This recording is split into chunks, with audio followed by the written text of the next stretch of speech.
В недела на 4 ноември под мотото "Сонувам за хумано утре" ќе се одржи протестен марш на сите здруженија за заштита на животните регистрирани во Македонија, за конечно ставање под контрола на состојбата со бездомните животни. Протестниот марш ќе започне во 12 часот напладне пред Собранието на Македонија, а ќе заврши во 14 часот пред град Скопје.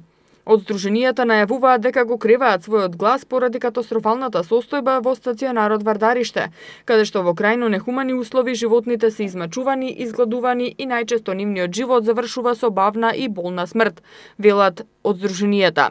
Тие исто така истакнуваат дека никогаш немало повеќе животни на улица и дека ништо не е направено да се воведе ред во овој сегмент.